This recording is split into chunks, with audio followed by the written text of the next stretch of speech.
Incremental greetings! Today, in this video, we're going to show you how we can formulate the knowledge for vocal fry register that I covered in another video. And today, I'm not alone. With me, I have Taylor Boright. Hello, it's great to be here. Thanks for having me on, William. Let's get into this. Make some cards. Yeah, he's just a Supermemo user for, I think, 5 years? 4 years? I think I'm going on 4 years now. 4 years, Yeah, okay. 3 or 4 years. So, and we will discuss and exchange our perspective on how to tackle one article, or this particular article. Here, the outline of what vocal fry is. Yeah. And here is telling the process large regular vibrating mass within vocal folds. Oh, it's vocal folds, not in English you say folds, not chords. Both. We said both. But Okay. there's probably that I actually don't know the difference between the two. I don't know the difference between the two, but that's something that you could check. Yeah, So I will check. know, Yeah, Yeah. because fold Yep, for you got me is when you have clothing. When you do the laundry and so on, you fold the clothing. hmm For me, it's that, not well. Yeah, we'll have to check So, that. well, and that's one of the things where if it means the same thing, it might help to have a card that actually maps which I think we've talked about earlier, that actually maps one of the words to the other. So for you having the mental model of one type of like word, for example, in our situation, there's like 10 names to refer to this, but we have cards that actually map the phrasing back if we want to know and make sure that when we see that word, we can associate it to the other word. This is one of those situations where, yeah, so look at this. Also known popularly as vocal cords. So depending on whether or not you wanted, yeah, you would just map one to the other and then you would know. Yeah, so I guessed Yeah. chords is the popular and false is the most scientific correct term. Yes. Okay. Okay. Vibrating mass produces the characteristic of low popping or rattling sound.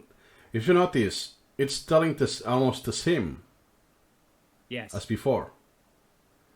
Through the glottal closure. If you remember, it's paraphrased. The loose glottal closure permits low popping or rattling sound. It's almost the same. Yes. So I think this extract is worthless now. The only new information is that the vibration is irregular. Well, what is your definition of irregular, right? That when you're singing, your tone or your pitch is constant. For if I make a fry, you can see that it's irregular. Yeah, but is it irregular compared to like a regular singing voice, or is it irregular as in it's non-consistent? Not because the vibration is like sinusoidal. I know Yeah, it's called like this in English.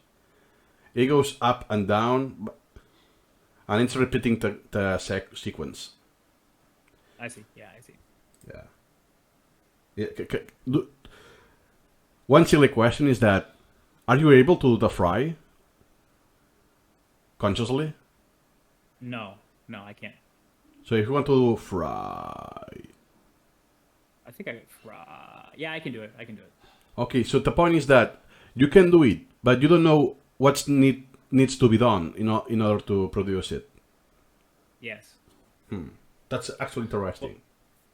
well, and I think too, this is actually important to learning this piece of knowledge and who you are or what your goals are. So when it comes to singing, I remember when I was younger and in high school, hardcore music was really big, and there's a lot of screaming in hardcore music, just like in death metal. Yeah. And I've heard of a lot of people who didn't know that part of the screaming is used as fry, and if you do it wrong long enough, your voice goes out and they can't be singers anymore. So Yeah. this is one of those situations where if you wanted to be in this type of band or had a requirement for this knowledge, it'd be very helpful for you to have a declarative understanding, which is like this semantic knowledge of the parts that are used in order to protect your voice, as well as a procedural understanding where you practice it enough to where it gets stronger. I think it's very useful both ways. Yeah, but that's actually not my case. So I just want to learn Yes, the yes. concept, not to produce it. Yeah, yeah. Okay. So then, do you think it's worth enough this to make an item out of this? That the vibration I is irregular? I think it could be if you, but I would rewrite irregular because I think in that sense, like it's ambiguous as to which. To me, it felt ambiguous as to what irregular would be. So I would actually, if I was making, if I wanted to know a lot about the voice and maybe like how to keep your voice consistent or something like that, I would make sure that I understand that irregular means the pitch stays.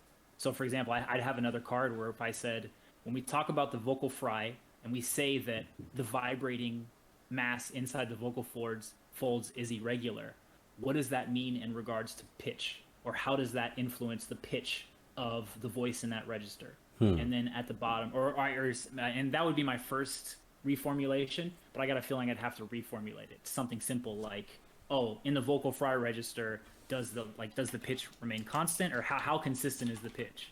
That type of thing. So yeah, and I think in this type of knowledge, and depending on my use case and how if it was applicable or not, and as I would continue to reformulate this item could get deleted at some point in time or dismissed. But definitely I would think that I would need to reformulate irregular to a more concrete definition for my liking. More or less like this. In the vocal fry register, how is the vibrating mass within the vocal cords? So you could use this as the first version, but I would say that after it's been 2 or 3 months since you've seen this, what would how be defining? Right. So how is the vibrating mass? Like, is it size? Like, how big is the vibrating mass? Like, how consistent is the pitch from the vibrating mass? I think that how could be it's too broad. ambiguous as to what you're trying to think of, like what you're trying to remember. Yeah, instead of how you, yeah, it should be more specific to see what I'm asking. Yeah, just give me some minute. Sorry. Yeah, take your time.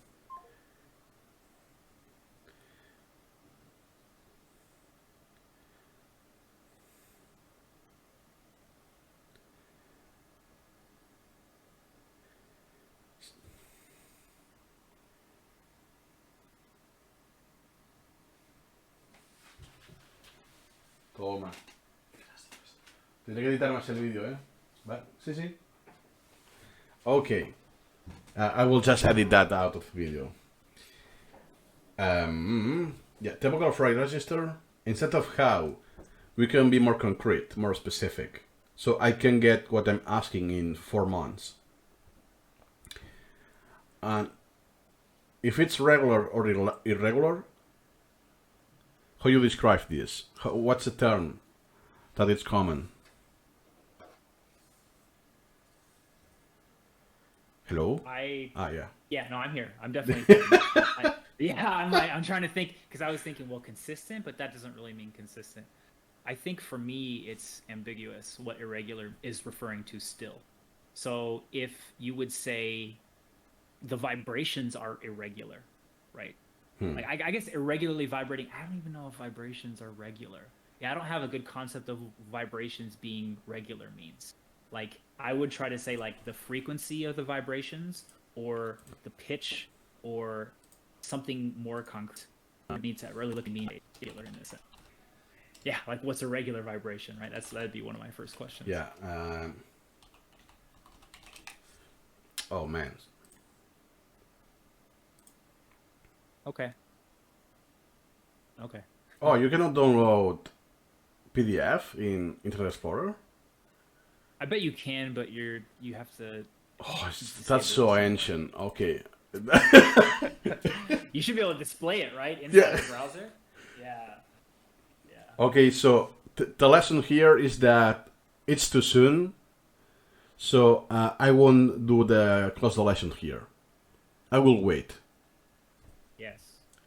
Okay, so And to be honest, like there's a there's a phrase in Chinese actually that's called 举一反三, and it actually is from Confucius. And I'm just going on a tangent, but one of the best things about processing things incrementally is there's brain work that'll get done as you're formulating these as you're formulating these excerpts before closes. So once you see this again, like once you get enough work done on this and you're like, okay, I can't make a decision, then you can prioritize it and then move on. And when you see it again, there's a good chance that your brain has already done extra work to help you formulate it or help you realize what, like also your knowledge valuation network will do work to say, is this valuable and why it's valuable.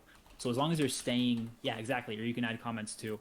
And as long as you're staying conscious or present of the process, you will slowly process this even more. I mean, who knows? When you see this again, this might not be valuable for you and you can just delete it. Or who knows, it might be extremely valuable for you and you need to know, and you'll know exactly why. And that's kind of the benefits of doing these things incrementally, is that although we're doing it all in one batch here during this video, you will, like, the activations in your brain and the work that's getting done will continue to be done even after you see after this is gone in the next couple months. Yeah. But if you want to show exactly how we will do it, it's very hard to do a video out of this. Yeah. You will need to record a video in 4 months long. Yes. Different days. Yeah, it's so chaotic. So more or less, that will be the impression. So, yes. And we just move on. And the next one, the key is that it can be controlled, because sometimes it's not, as you said before. That it just happens. That when this happens is considered a disorder. I don't remember now how it's called, the fancy word, but we will get to that. And now I have with this formulating, I have one question, because it says that you can go down lower on 8 octaves, which is it's a lot, it's huge. But the fry is needed. You can only achieve that using fry, or the fry lets you do this. But you could based achieve on it. my understanding of what I know about singing in general. So let's go again here. In native speakers of American English, young women use the vocal fry more frequently than men. And it's up to 4 times higher than in male speakers. Which it's a pretty big difference. Yes. So I will rephrase that, but this is too wordy. Well, también I will say the ratio.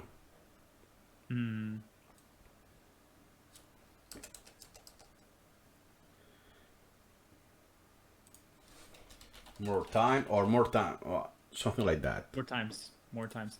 So something I would ask is, or something I should point out is, this information seems like it could be related to a study. I would want to know how they got this information, and I think that I would actually look up that source and then look into the details of that source personally. Yeah, good point. Yeah, because that seems like, and probably it's because I either don't understand the topic maybe, or that I don't have enough context. But I think that it's important to look up these sources and also relate in your cards or extracts from this how reliable you feel that those sources are, or how reliable those sources seem to be. Yeah, because perhaps it's the only study who find this. So it's very anecdotal. You only have one source, one single source of information. Yeah. Yeah. Which is fine, but if you don't have multiple traces or sources, then it also is one interpretation of this source. I think for knowledge that I would say is fundamental or general and absolutely applicable and worth using, I would want to look at multiple accounts of this. Yep. Oh, it's open access. Yeah, perfect. Wow. So that's a fry. Oh, interesting. So I could use, for instance, this picture for the definition of what a vocal fry is. Yes. Because you can see here visually the vibration, it's irregular, as you can see. Yes. Oh, that's Internet Explorer? What is... Okay. So it goes up and high very quickly and frequently. And you can compare this with the normal voice. Normal voice will be, for us, the model registry. Yes. Look.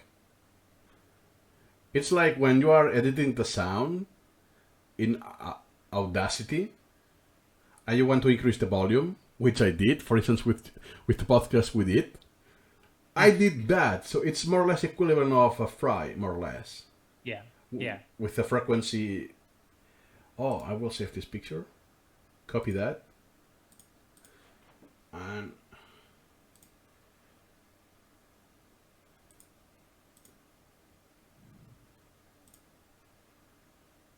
where's that?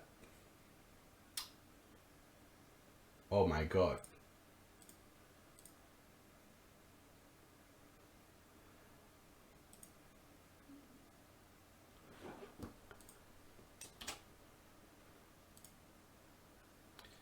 Okay, so fry.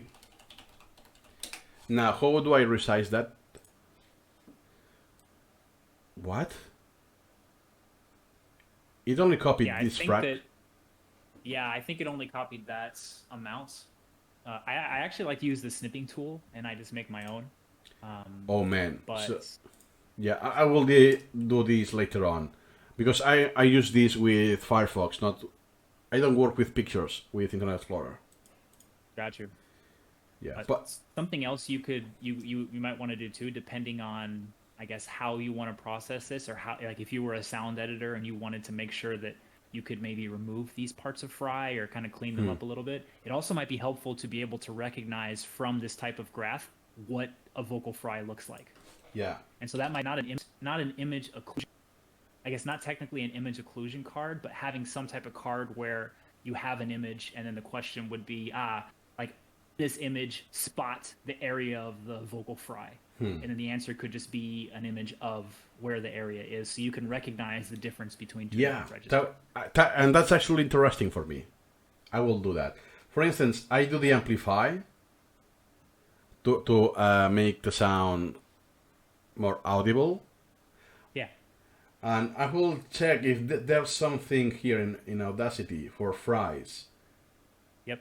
Because there's pitch, tempo, there's even a lot more than I don't understand. Like this, what it is, pulse stretch. Oh, perhaps there's some interesting things to do. So what I will do is a task to check this out on Audacity.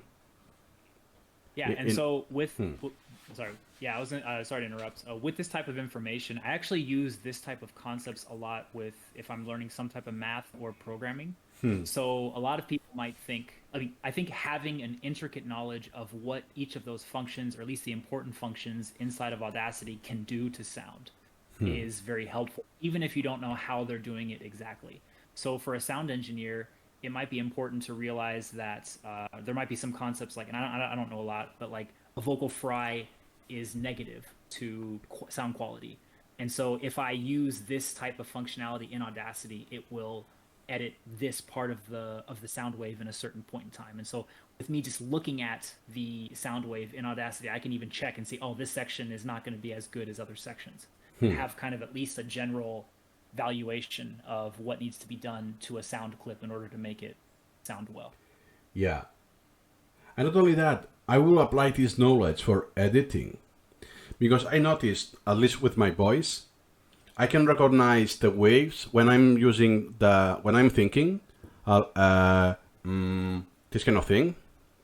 I can recognize this pattern visually. So my editing is a lot quicker. Yes. Because I can predict, this will be some small talk. I don't know how it's called in English, these kind of things.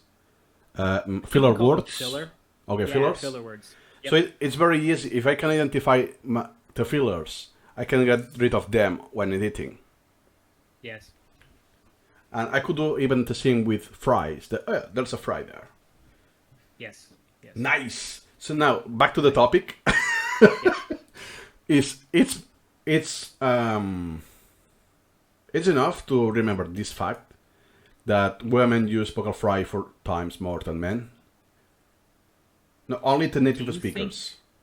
Do you think, I have a question for you in this situation. Yeah. So it's hard to memorize numbers. Something that I've discovered. Do you think actually knowing the exact number of more times is important for what you would use this knowledge for? Or do you think just knowing that women use it a lot more in general? Yeah, I was expecting this question. Yeah, for me, Yes. knowing that it's more common in women, it's enough. And especially young. I also want to remember the fact that it's young women. Not middle-aged or, I don't know. For me, that's enough. Because it might be a cultural trend, right? And it could give you a bigger insight on maybe American culture or the direction people are moving into. So in native speakers of English, I will close this, for instance. And now it's age group or demographic. Demographic with age group. So I'm asking young, old, and so on. And demographic is it's male or female, or woman or men. Got you. So I have a question for you on this specific close. Yeah. Is it's important for you to know the age group and the gender. Is that Yeah. correct? Yeah. Okay. So it seems that after a bit of time, you might forget, like, because you have two pieces of knowledge here, it seems. It seems that you have a piece of knowledge where it's young women, and you have a piece of knowledge where it's women. You see what I mean? Like, the age is, it seems to me, like, if I was making closes, I would actually make two here, because it seems that the age and the gender could be difficult to remember which one or how they go together inside of the memory. Okay, so. Yeah. Oh, it's not pasted like. Okay. Yeah. So demographic is woman. Do you think demographic is as like maybe as easy as gender? Like, I guess for you, which clue would work for you better? I usually use demographic. Okay. It's a convention, personal convention. Yeah. Because I use that word with manga, because I learned that the Japanese manga, it's not using as in Westerners that you say the genre, it's drama, it's comedy and whatever. They use demographic. That's for kids. That's for girls. That's for male, for grown-up audience. Yes.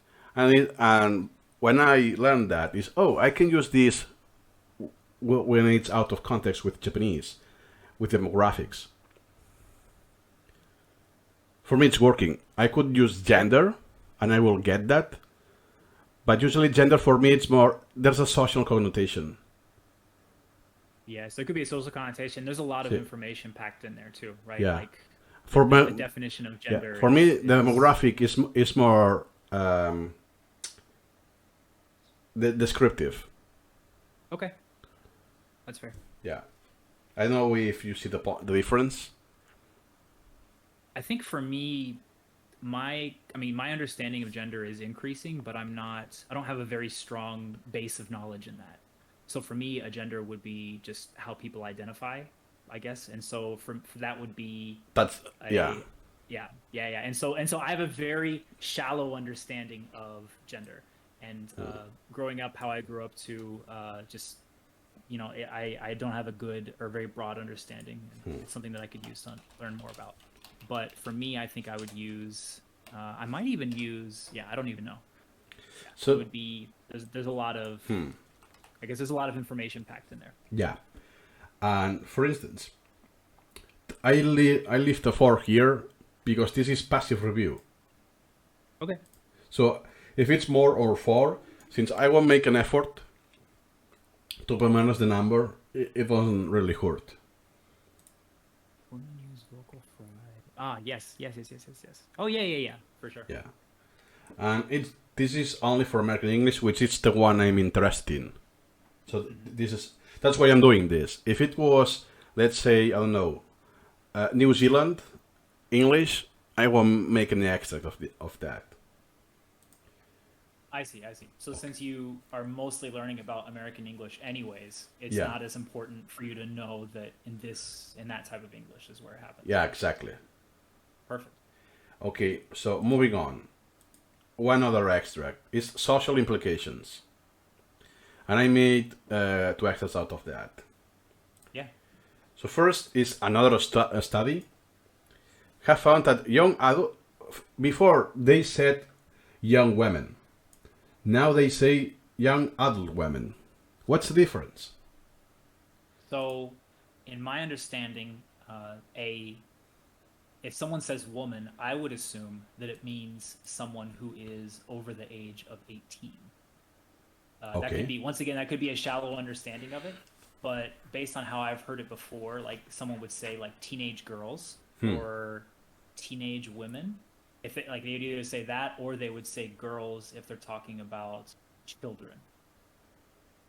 But once again, my knowledge of that is very shallow, and so but for me, when I would first see young adult women, I would think, okay, they're either they graduated high school or they graduated college. That's Yeah, so I think the point is that here you are packaging cultural connotations here.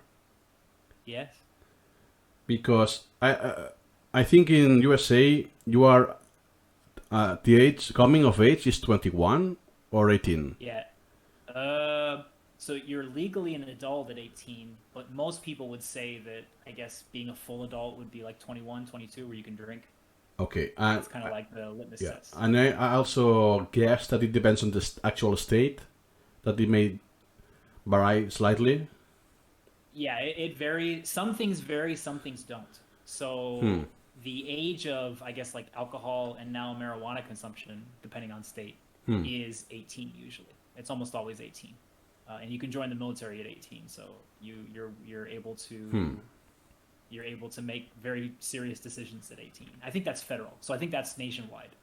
Okay. And then I think the drinking age is also federal. If not, then it's just 21 in every state, and they just never made it a federal law. And here I have trouble because they said young women.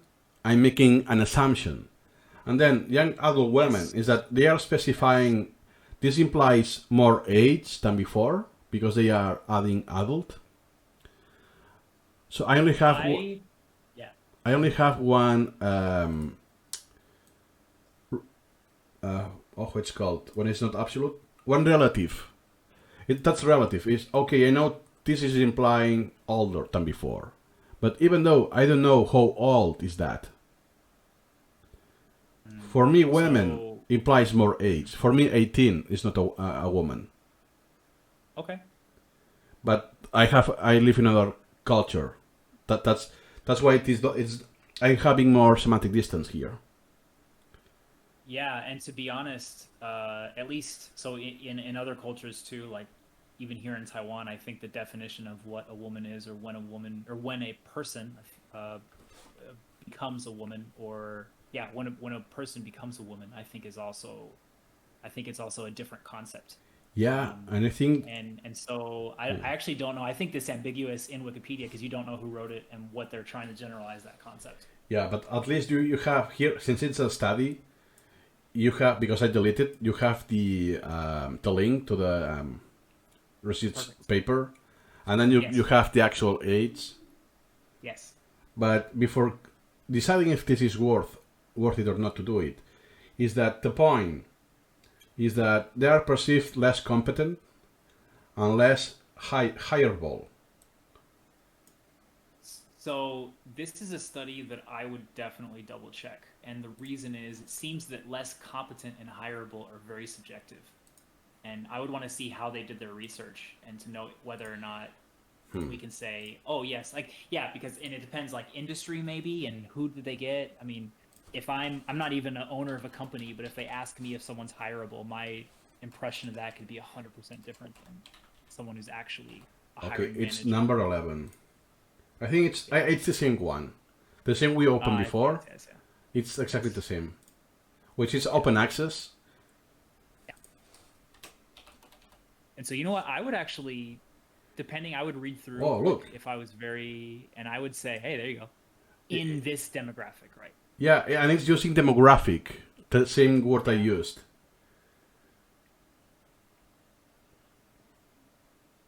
Yes. So. Yeah. Well, I will check that later. You look, 19 to 27. There you go. And young adult, it's from 20 to 30 years. So it's, as I pointed out, that was implying more age, older age. But look, it's just 1 and 3 years more.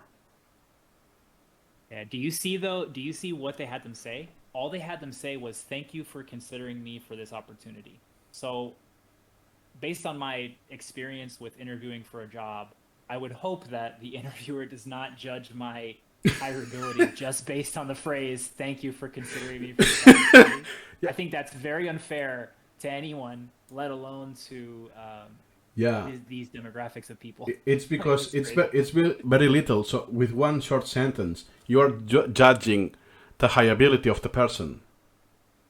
Yeah. This is a hard study to do. Like this is a hard causation or correlation to make. I think I would find it very difficult too, because so you're trying to like say whether or not in their voice influences their hireability, or whether also it's their experience, and there's a lot into it. Yeah. So the listeners is quite high, 400 each. That's true. But it's just one single sentence. Yes. Okay. So now I will put the average age is 24 and 26. Yes. So what I will do is that young adult women, 26, and before they said young women, I don't even remember what. Yes, they said young women before. They said young women. Yep. The more age group. Oh, here I forgot. That was young. Yep. And especially in this case, is taken from 24 years old. Okay.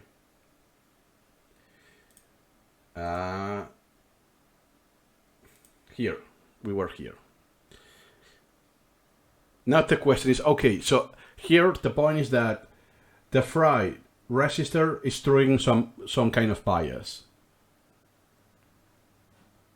That's my reading. Well, yeah, I think that's what they're trying to say, but I'm wondering too if young adult women who use vocal fry are less competent and less hireable. They have less of a negative reaction to male voices. So that would make me think though that I'm wondering if some of the listeners had a bias towards the male voices over the female voices in general. Another point that I need the information is the boss, the recruiter, was a male or a female? Because that's the one who's judging the voice, right?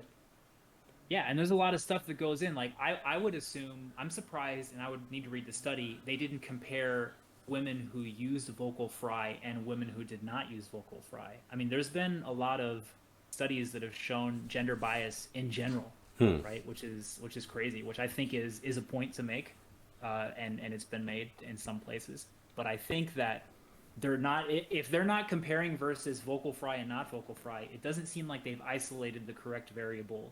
In my mind, I would say that it didn't isolate the variable that they were trying to test. So I would want to go back and read the study and see if they did that and the male voices, because there might be a bias towards males in the workplace that people have talked about before. Yeah, so you have to go to methodology here. Procedures. Yeah. Oh, they get paid 50 cents for saying that sentence. Okay. Oh, wow. $75. What did they negotiate? That's crazy. Do they have to negotiate? Like, well, it's point. So it's 75 cents. Oh, 75 cents? Oh, yeah, here. There's a point here. Okay.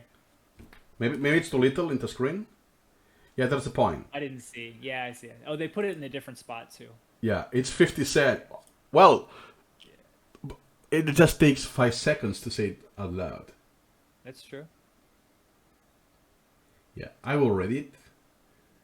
Quick time player, okay. And this is something too. if you had a concept that you put all this under, or if you just added it as a child of a topic, it could be pretty easy for you to read this incrementally and each time, or to process this incrementally, right? Yeah. So like I would not, it depends on the topic, but there's a good chance I would not look at this study all at one time. What might happen is I would have this study in my collection, because now we have Supermemo Assistant and we can get PDFs.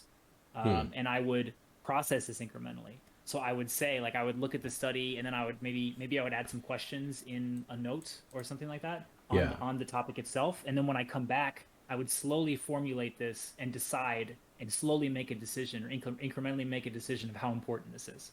They made a formula for calculating the employability with the vocal fry. Yeah. Yeah, okay.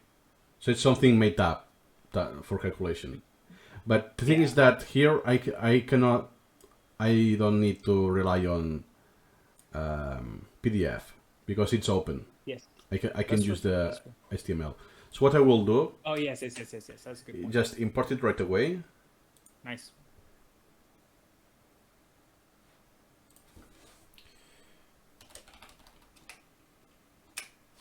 Before I forgot. Okay. I actually have two papers in my collection, scientific papers, because they are not that suitable for incremental reading. Okay. We are here. Okay, moving on. Vocal fry is generally seen as a negative characteristic in the workplace. That's is citing another study. It's becoming more common and socially acceptable. But when?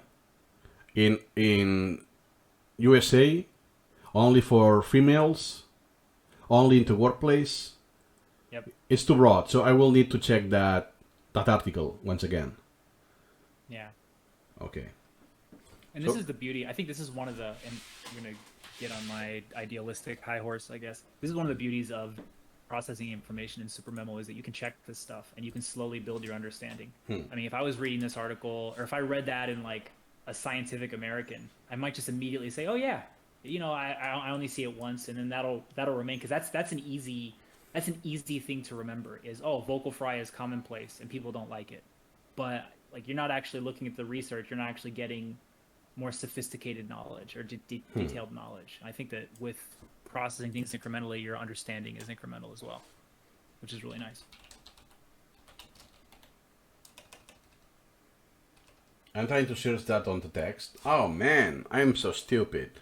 I I was trying to look for this extract on the. Oh yeah, it's gonna be in Wikipedia, right? Yeah. My God.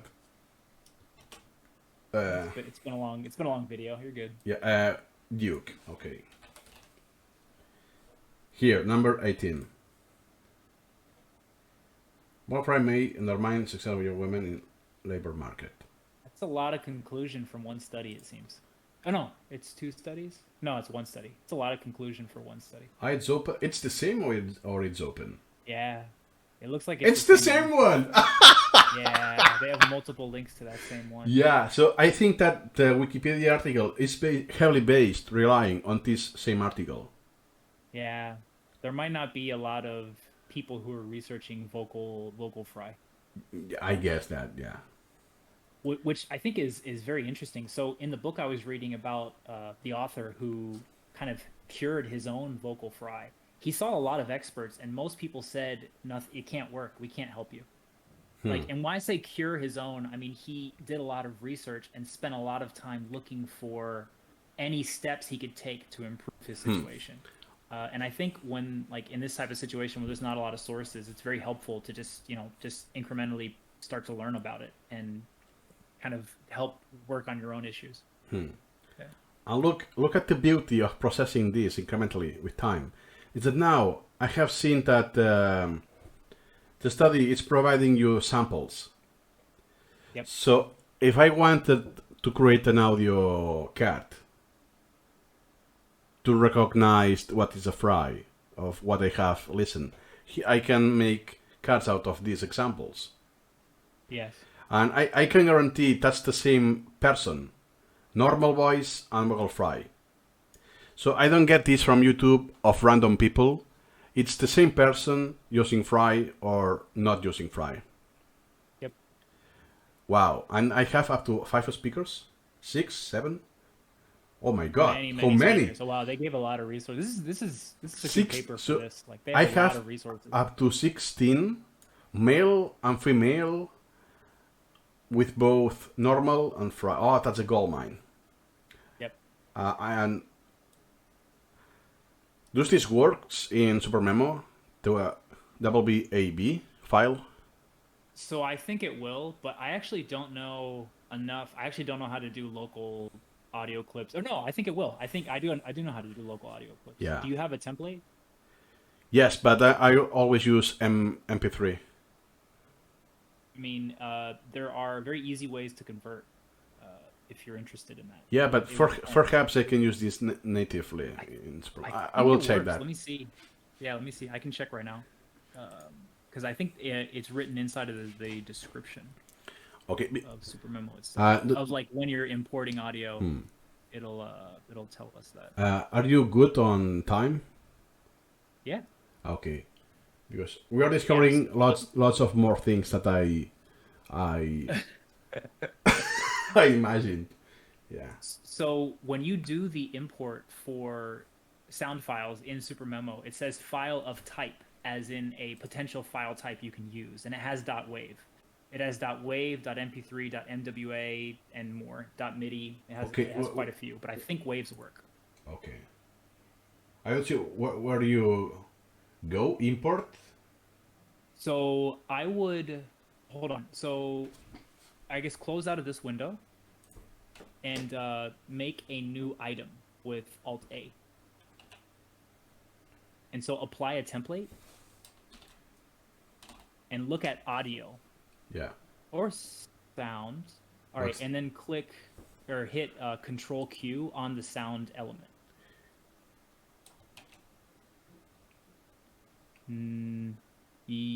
Huh? Mandarin? That's weird. I don't get that. Why don't I get that? Oh. Well, I think you have to create. I think yes. I think you hit yes. Yeah, but that's I see the point now because this template. You backed up your collection. Yeah, it's because this template was created from the Mandarin collection, but I merged that collection. I can't hear you anymore. Hello.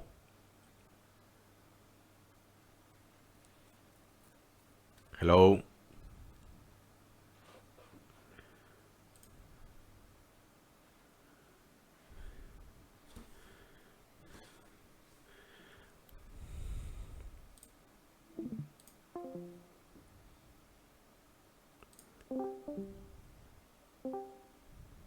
Hello?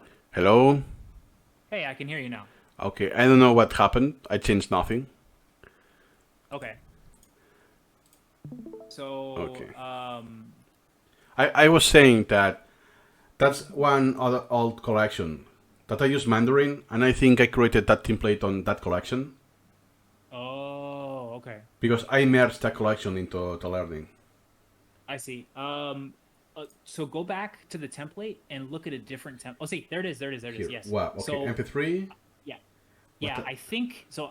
I think it's not right to put this into Elements as where the directory is, but there is a default. Like you can change the path to a different directory to automatically open to get your sound files. Okay. And what I do when I am using sound, because I actually use quite a bit of sound cards to learn language, is I will use this and then I will import the sound file that I've created through Audacity, and then I will there's like an option to basically move the sound file into Supermemo. So then if you're backing up on the cloud, the sound file will go with you onto the cloud. Okay. And then also to delete the sound file from this folder. Yeah. And so I think any type of these formats at the bottom should work. So if you would download that WAV file, you should be able to put it into your collection. Okay. Good to know. I will experiment with a new collection. I don't want to mess around with my main collection. Yeah. Especially if it's not backed up. That's an issue. Might actually be worth making a video on. If I could Yeah, I might make a video on how I've been using Supermemo for language learning. Yeah, with Chinese, especially with Mandarin. Yeah, so recently, I mean, Chinese I'm pretty set with a lot of things, but more with Japanese recently. I've been learning a lot, so Okay. I think it's worth looking into. Then, so here we said that we will check. We will have to check the article, which is the same as before, Yes. and then we have singing, which I made some extracts as well. But here the point is that I'm not that interested on singing, so for me that's a lower priority. But here is that, look at this. Here we have American once again. Yes. That this croak, if you remember the vocal fry, the other names it has, one of those were croak. How do you pronounce that? Yeah, croak. Croak. Okay. So it's produced by male singers at the start of phrases in American country music. So they go outside of the modal register and they go lower to their vocal fry only on the start of the phrases. Are you versed in country music? I mean, I grew up around like Nashville, which is kind of the home of country music traditionally. Okay. But I think that it depends on what you were focusing on this. Like, so if I wanted to sing in the style of country music and I had a broad range, I heard country music and I'd be like, I wonder how they get that sound. This could be helpful to know that they get it by doing the vocal fry register by using that, right? But I think, I don't know how valuable that would be if I wasn't trying to do that. Yeah, exactly. Yeah. So it's something interesting, but particularly for me, it's not worth having in my collection. Yeah, me neither. Okay, moving on. It's also used in metal music, used in combination with air from the diaphragm, in order to create a growl or a scream, which sounds aggressive and harsh. So the point is that... Yeah, sorry? Oh, it's okay. You got it. The point is that the vocal fry alone doesn't sound aggressive or harsh. Yes. It's only to growl or scream, which implies the use of fry. But you have to add more. You have to add this technique from the diaphragm. Yes. I know what it is. I'm not able to reproduce that. I cannot growl. I don't know how to do that. I think it's what you said. Kind of like a zombie sound, I guess. But I think you do it with a lot more air, right? Yeah, it sounds more harsh. Yeah, more that metal. I'd have to practice. Yeah, but even though that's not my cup of tea, so I don't listen to this kind of music.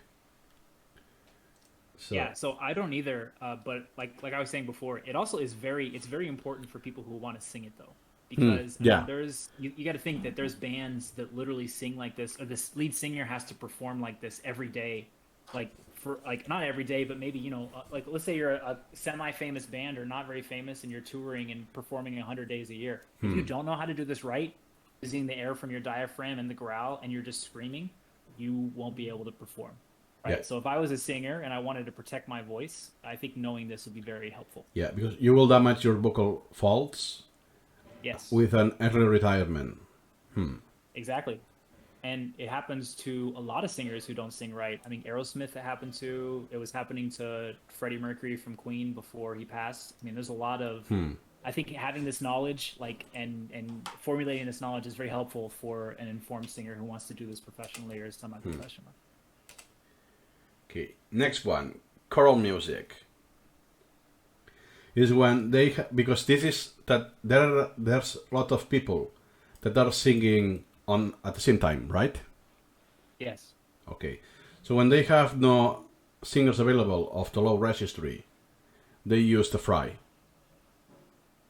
to try to mimic the. Oh, look, that's the same guy, the Team Storms. There he is. Yeah. Mike, hold on. Let me look at this. I bet he's another country singer. Or Yeah, he's gospel Southern bass gospel. singer. Yeah. Yeah, so I guess that's how you deal with that situation. If I was interested in this, I could make a question is, if you have no bass singers on your choral, what do you do? You Yes, can ask some exactly. singers to use the Fry registry. Yes. Or like if like you could even set it up in a you could formulate that, right? So exactly like you have a choir, there's no true basses. How do you like what do you like what technique do you teach people to sing the low notes, right? Okay. That would be the same thing. Which Teach them to use vocal fry. which is the same with falsetto. When you need higher voices and there's no one, someone will have to use the falsetto. Yes. It's exactly the same. The only difference is the frequency. Higher Yes. or lower. Yes. Okay. Next one. The chief, I think that will be the main use of the vocal register. Yes. Is Yes. singing to obtain pitches of very low frequency, which are not available in the singer intermodal register. Do you think this is adding information? I think you already have it. Yeah. I think you having the below the modal register can't hit those pitches is already enough. Yeah. It's just paraphrasing what's being said before. Yes. Yes. Okay. I think it's one left. Only one left. I know, more left. Okay. How do you pronounce this? Pedagogue. Pedagogues? I'm not sure. And do you know what it is? Yes. So pedagogy is a kind of like curriculum. It is the study of what should be taught and what should not be taught. I guess it's like a lineage of teaching. It's pedagogy. I think it's I'm not. Yeah.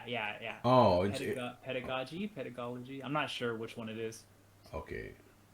I never have seen this in my entire life that I can remember. Pedagogies. Okay. Most vocal code pedagogies discourage such practices as it may cause damage in the vocal cords. So that's what you said before. That using the vocal fry may cause damage on the vocal cords. And now it's using chords, not faults. Interesting. Yes. So I would actually reformulate this. If I wanted to memorize this, I would reformulate it I would remove such practices and I would say discourage practicing vocal fry or practicing the vocal fry register to remove ambiguity. And you will leave this word? I know what it means. I've got a feeling even if I Okay. created a close or a question answer first, as I'm doing reviews, it would change. Like probably like most vocal most vocal schools or most vocal teaching schools, that type of thing. Oh yeah. Teacher, schoolmastera? Dull, format, or pedantic teacher? Yeah. Okay. Schoolmastera? Is that English? I have never seen that. It's not helping much, this definition. Yeah. It might, but yeah. Hold on. So it's usually like from what I understand, it's usually it's not just the person, it's also the specific type of teaching or style of teaching. Yeah, I don't know if that's pedagogy. I think I'm thinking pedagogy. So I don't know pedagogues. Okay, then you could just replace it with teachers. Yeah. I mean, most vocal coaches or most vocal teachers, right? Yeah. Vocal teachers. Yeah. For me, it's adding noise, that word. Oh yeah. Yeah. Oh yeah. So most vocal teacher or coach, whatever, discourages practicing vocal fry as it may cause. And will you use close the lesson or Q&A here? I would let me think. I think that if you closed out cause damage, I don't think it would be that effective. But I would say something like, I would probably use Q&A. I would probably use a Q&A, and I would say, repeated practice of the vocal fry. How could repeated practice of the vocal fry register affect your vocal cords? You take out vocal teachers or pedagogies, how it's pronounced. Yeah, so it would depend. I would probably do more research as to whether or not there is a way to practice it without hurting yourself. But to be honest, if you're basing off of like what many teachers say, I would just say, or you could just say, why do most vocal teachers discourage practicing vocal fry? Right. So I guess I was more interested in the potential damage to your vocal cords, but I think you can do it either way.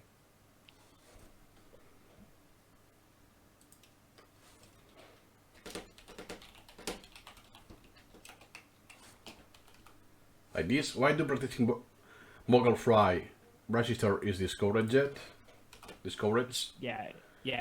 Or I guess why is practicing vocal fry discouraged? But that's just a nitpick. That's fine. Okay, so now I will change item.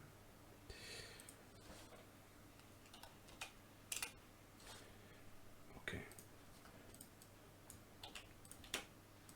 Yeah, I think though, so my impression, I don't know a lot about singing and musicianship, but I do have a little understanding. I would imagine that there aren't as many people who've researched this topic. And if someone can sing it long term, like the gospel singers, I would imagine that there is a way to practice it right. And so I think that even if I had this card and I wanted to sing vocal fry, I would look up or I would research and add a lot more articles and process them of how to sing vocal fry without hurting your voice. Yeah. Or how to do vocal fry correctly. Yeah, for instance, I can make the voice of Batman. Okay. But this is hurting. So, Gotcha. So, yeah, for instance, I'm Batman. But if I speak, let's say, 5 minutes, I won't. It will become hurtful. I will experience pain. Yeah. Because I don't know what I'm forcing, but I'm forcing something on my anatomy to make this voice. Yeah, so with a lot of singing, forcing is what hurts people long term, and there are ways to do it without. From what I know, there are ways to do it without hurting yourself. And so, as like a follow on to this, all this information we've been processing today, it might be helpful to get, if you're interested in doing this, to get more articles and process more articles on how to do it safely.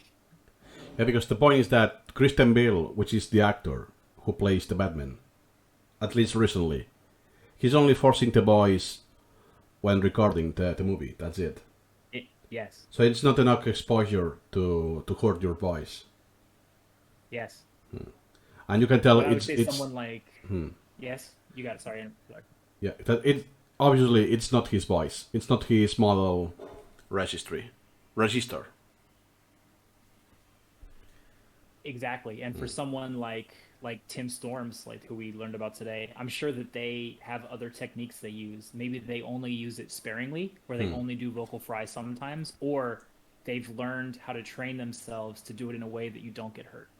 And so even if most vocal teachers don't teach it, that doesn't mean that there's not a way to do it. Yeah, exactly. I even think I remember hearing that some of those like Tibetan like throat singing, I think they use vocal fry, right? No, it's glottal. Like it's even deeper than that. You mean the Mongolian singing? Yeah. It's even lower. I think it's very hard to do. It's different than vocal fry. Yeah, it's even I think it's less vocal and more glottal, even more glottal than that. Okay. They just open, and sound comes out. Because I think the point, at least back then, is because the Mongolian is very there's very few population, and most of them were how it's called when you don't reside on any place in particular. Nomads. Yeah, nomads. So, and on the mountains, the way to communicate were using this kind of voice, very deep, Okay. because this was able to travel through the mountains. Wow. I see. So and they could hear each other. Oh wow. So and they become Crazy. and this become a culture with time. Yeah. But it had a purpose to use this highly specific range of the human voice, which is not natural. Okay, shall we move on? Yeah. I think Yeah. this article. I think that article is more juicy than I thought. Okay, Oh yeah. Oh yeah. many voice teacher discouraging. That's what we did. Okay, here. Yes. Singers often lose their low notes or never learn to produce them because of the excessive tension of the. Wow, how do you pronounce this? Laryngeal. Laryngeal, okay. Laryngeal muscles. Okay, that's another thing. I'm used to that word, but in Spanish. So I really never pronounce this in English. Can you say it could be again, wrong. please? I don't know if I'm right. I've never seen this word. Okay. So I could be wrong, but if I was making a mistake, I would be making a native English mistake. Hey! If you want the absolute correct, if you want the absolute correct, that like pronunciation, look that up. Google is much better than me. Yeah, Right? okay, If you yeah. just want to optimize for native English, I can give you a bad way to say it. For sure. Yeah. That's actually interesting because in the advanced collection, I'm seeing words that come from Latin or from Spanish, and the pronunciation is way off from the original. Yeah. So if you want to sound native, you cannot pronounce the word how it's meant to be pronounced. Yes. Yeah. Okay. Yeah. Excessive tension. Look, tension. Yep. And before we used, you said height. Yeah. You could use- for like low or high. For Yeah. tension, I would say. Oh, I think we said tenseness, but I think tenseness is also a word. Okay. Yeah, But I don't. I think tension is probably better. yeah, exactly. Now that I see it, is okay. I buy it. I will use tension. Yeah. It sounds more common. Okay. Yeah. Relaxing Oh, yeah. muscles and the support mechanism that leads to too much breath pressure. Yes. So if you are to do local fry, you lose the ability to or never learn how to produce them. So you have to practice this, or you won't be able to sing with that registry. No, registers. Sorry. So, based on some prior knowledge, maybe learning vocal fry, because you use it to substitute the low part of the modal register, you might lose your low notes. Kind of like the same. I've heard that if you practice your falsetto, your higher level of whatever register is like right underneath falsetto could suffer. But Oh, now I got it. don't know if that's what they're talking about here. Yeah. It's because since you are always replacing the register, you are not using your model voice for that tension. Yeah, maybe when they're singing, they don't. And if you do want to keep both to get different voice qualities, then you would have to practice them individually, if that's Okay. even possible. But I don't know enough about singing to make that Exactly. distinction. And even though, yeah. since I'm not interested in singing, even though I won't make an extra out of this. So Yeah. I learned something, the tension, that's useful, I will use that. Yes. But the information here, it's not, doesn't make the cut for me, because I'm not interested in singing. Yeah, but if you were a true bass Southern gospel singer, this could be extremely valuable because you would learn, Exactly. you can lose your low notes if you don't practice them individually, which means, I need to make Shit. a practice where I practice vocal fry and low modal, and like maybe I would think about too much breath pressure. I don't know what that means, but I'm sure that means something to singers. Yeah, exactly. So the point is that that's a golden nugget. Not for me, but for somebody that's a huge golden nugget. Yeah, it's probably a Tim Storm's golden nugget. That's what I would think. he probably knows this inside and out. Yeah. Okay. And finally, we're done. It's just a C also. So that growl, if you're interested in this kind of music, Nice. the only thing I checked is the creaky voice and vocal register. That's the normal. And it's almost the same, but with the speech, with the phonetic alphabet. Nice. Because here, the social aspects is saying the same thing. Yes. Look, now it says college age. I think that's probably from the same study. I would assume, based on what we've seen, that's the exact same study. Yeah, but young adults, now college age. Man, I hate that. That's very in a specific language. Let me look. It's the same one. No, I think it's. Oh, hold on. That's. No, I don't think so. No, it's different. That's different, and it's not. Yeah, I think it's different study, that's good though. That's helpful, right? That means that you could look at if you could get in, you could look at that and compare the differences. That could be helpful. And it's interesting that there's only one author. That's very odd. Usually there are so many. So, because all things that are published in journals need peer review. Do they write? I'm not very familiar with academia. Do they write who peer reviewed it in the paper? Not necessarily. Okay. They do this in some open access journals. I have seen that, but it's not a requisite. Yeah. So I think that there could be a bias then towards one type of theory if it's one author and you don't know who peer reviewed it. So I if I was looking at the applicability of the knowledge, I would probably look through most of those sources if I was really interested. But even though the next thing that is saying is the same and is using the same source. Yeah, that's the same source as before. That's the one, yeah. So this article from Wikipedia, it's only adding this. How it's represented graphically. Yeah. That's it. Wow. Oh, look, here is saying the numbers. We said that the vibration was irregular. There we go. 20 to 50 pulse per second, which this is, I guess, very low. Because if it's low frequency, that has to be very low.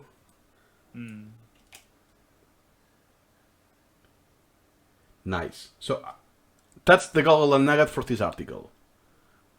These numbers. So now if I go back to the where we have the vibration frequency, I don't see it.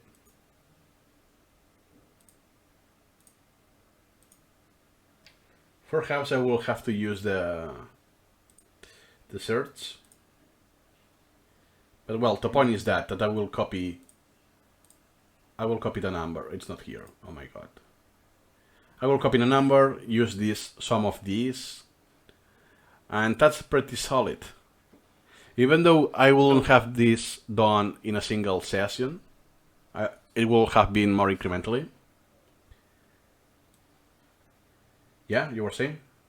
Yeah, sorry, I was thinking, so something you could do, you could definitely search through your knowledge tree and find that exact extract or item to add the numbers to. There's also an idea, if the numbers are very important, you could also make another item.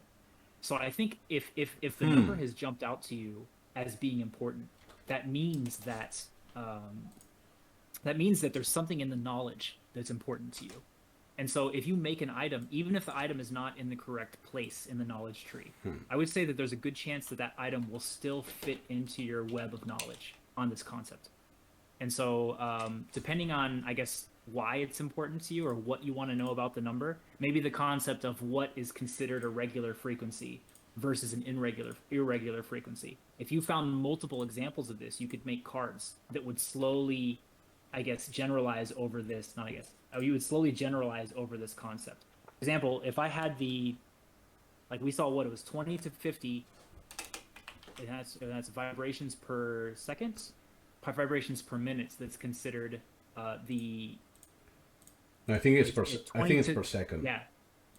Okay, per second. That is considered considered regular, or that's considered They normally vibrate irregularly, right? Yeah, so but if you found multiple examples of regular, then what you could say is you could even ask yourself, like, is 20 to 50 pulses per second considered a regular vibration pattern?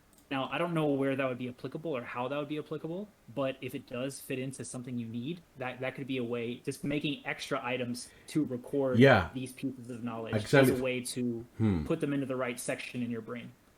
Yeah, for instance, if I am on Audacity, I could use an automatic script to filter something that is below this threshold. Yes. That will be useful to know this number then. Yes. So I can quickly glance of all the sections that the frequency is below that. And how would you formulate that item? How would you ask yourself that item in Supermemo to remember that? First, I will have to do it myself on Audacity. And once I go through the process, then I will know exactly how to formulate the item.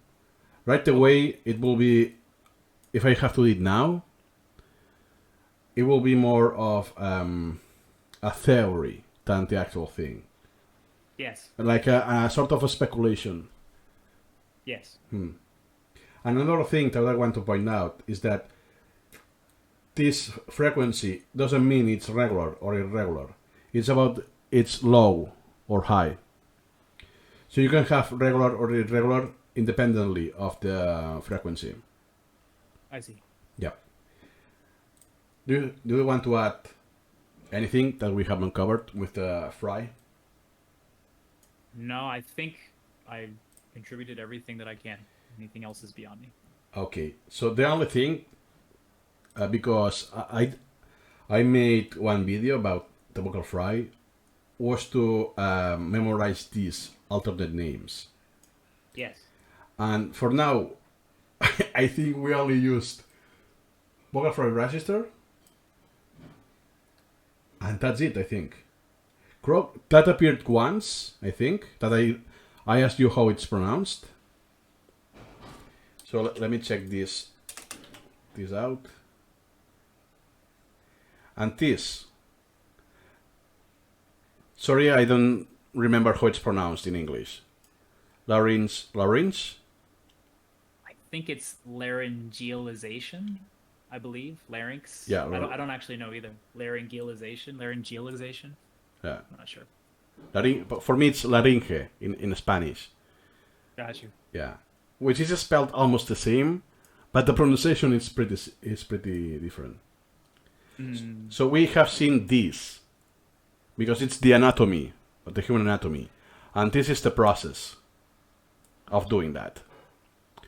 So this more or less falls into limbo, that if I see it, let's see that now I read this paper that I have, right? And I see that, I will be able to understand what it is. But as a passive review, I will never use this in my active vocabulary. Yes. At least in English. I could use it in Spanish, but not in English because I still have no idea how to because I don't remember the actual pronunciation. And all of these, I think glottal hasn't appeared every single time, I think, in the whole article. At least in the extracts, I did. Yes. Popcorning, that will be the slang, because it's making an analogy. And pulse. Pulse, register, or phonation. I see these haven't popped up either.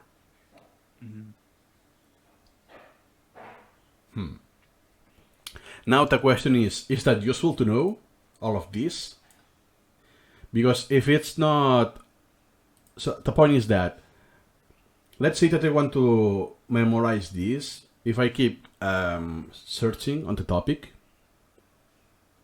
but what I have seen is that I will only read one article, because that's my my land drive. I don't want more specific than that article. So if in that article there's no mention of these, I will just get rid of them. There's no point. Unless at some point later on, let's say in 2 years, for some reason I get something related to that and it's using pulse, then I could make a connection as, oh, I have this in my collection from some years ago. It's also known as pulse, and so on. What do you think? Yeah, I mean, and if you think about that, if you're reading an article 2 years in the future and you see pulse register and you're like, what register is the pulse register? And you look it up, you'll see that the pulse register is vocal fry register, even if you look it up on the internet, right, on Google, and then you can make it an item. So it might not be valuable now, but it might be valuable in the future. And in the future, if it's valuable, then make it then, right? Like I think there is a lot of, I think there's a tendency in Supermemo or any space repetition system in general to say, oh, I need this right now. I need everything right now. Look at all these things I can memorize. But if you're not selecting the information correctly, a lot of this stuff might be superfluous. It might just not be useful. And in that sense, then you won't remember it as well, and it won't work as well either. So I think it's a good point that you're making to say, oh, hey, like, if we haven't even seen any, like we've done a little bit of research into vocal fry, I guess for some in some ways you could say pretty deep, but we haven't even seen this used once, then it's probably not going to be very useful right now. And it might be in 2 years from now, but who knows? Yeah, exactly. So the intuition is that these expressions are common for people who have no prior knowledge of phonetics and speech. Yes. Okay, so I think we wrap up everything we could, and later on I will read the article incrementally. I think I will take some months to read everything, and perhaps I will do a second video, a follow-up video of the results long term. Nice. Because it needs to be incremental. You cannot do this in one single session. No, it's not worth it. Okay, so a pretty big thank you, Tyler Boright. For I think we are 2 hours in, something like that. Wow. Yeah, and I said 20 minutes. I think I will split the video with meaningful sections. Yeah. Oh yeah, here I have the. So I will get rid of this, right? Oh yes. Oh wow. Popcorning. Oh, yes. Yeah, that's what I did. I didn't review that, I think. Oh yeah, 2 repetitions. Yes. So I think, and I remember this is from your video where you actually split this, right? And I think that there was a comment left in this section that had a couple good points. There's a couple steps that you can do to make more meaningful closes, I think, on this information. Yeah, wait a second. Personally, I think just looking at like if you have an answer that's this long, it'll be very, very hard. And also it's not just long, it's filled with tons of information. It'll be very hard not to only remember the wording or the concept, but also to remember what you need to learn. And so I think anyone who's watching, if you have a close or an answer that is this long and you have to memorize or you have to remember multiple points of information, like with the one question you have to memorize multiple answers, unless you have a lot of single question answer pairs that kind of put this together, it's going to be very, very complex and very difficult to remember. And so once you get a year in the future or 10 years in the future, you're not going to even remember what to remember, let alone the answer to what you're trying to remember. Yeah, even though that's what I call a fuzzy clausulation, because it's not meant to recall exactly what's there. It's if I recall the meaning, what it is, that's okay. For me, that's a passing grade. Yeah. For instance, we have done the clausulation of lose. That's the tense. You have to be tenseness, I think we said. Yeah, or tension. Yeah. The anatomy, glottal. And finally, we haven't did that because it was. It's not needed because it's implied in the concepts and low frequency. So the point is that if I recall, it's a low frequency, it's loose, but as you said, it's too much information in a single card. Because the point was just to remember, okay, this is the same as the other thing. So glottal fry is the same definition as the vocal fry. Yes. So I was not interested on actually remembering the definition. Yes. it's just the same thing as doing that. Oh, pulse register is the same as vocal fry register. But instead of using this, because it's Q&A, you only have this, and you have to remember the original name. Yes. I don't have a template like this that I would use, but I use like clues. I have like tags that'll tell me.